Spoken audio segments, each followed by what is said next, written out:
Kerronpa teille muutaman vitsin. Hehe. Mitä eroa on pizzalla ja venäläisellä ilotytöllä? Pizzan saa ilman sieniä. Kerronko toisenkin vitsin?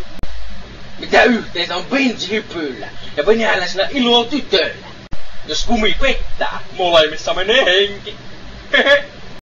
Venäläinen tuli kotiinsa. Hän ihmetteli eteessä. Oletpa ostanut ruman taulun. Ei se ole taulu, vaan peili. Miksi Suomeen tulee romaanipakolaisia? He ovat kuulleet, että Suomessa on niukasti työtä. Mitä saadaan, kun risteytetään Jehovan todistaja ja helvetin enkeli? Henkilö, joka kiertää soittonsa ihmisten ovikelloja ja käskee painumaan vittuun. Minkälaista on venäläinen bisnes, kysyi Sergei Ivanilta.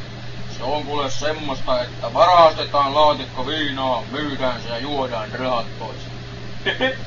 Niin, että eipä minulla ollut muuta.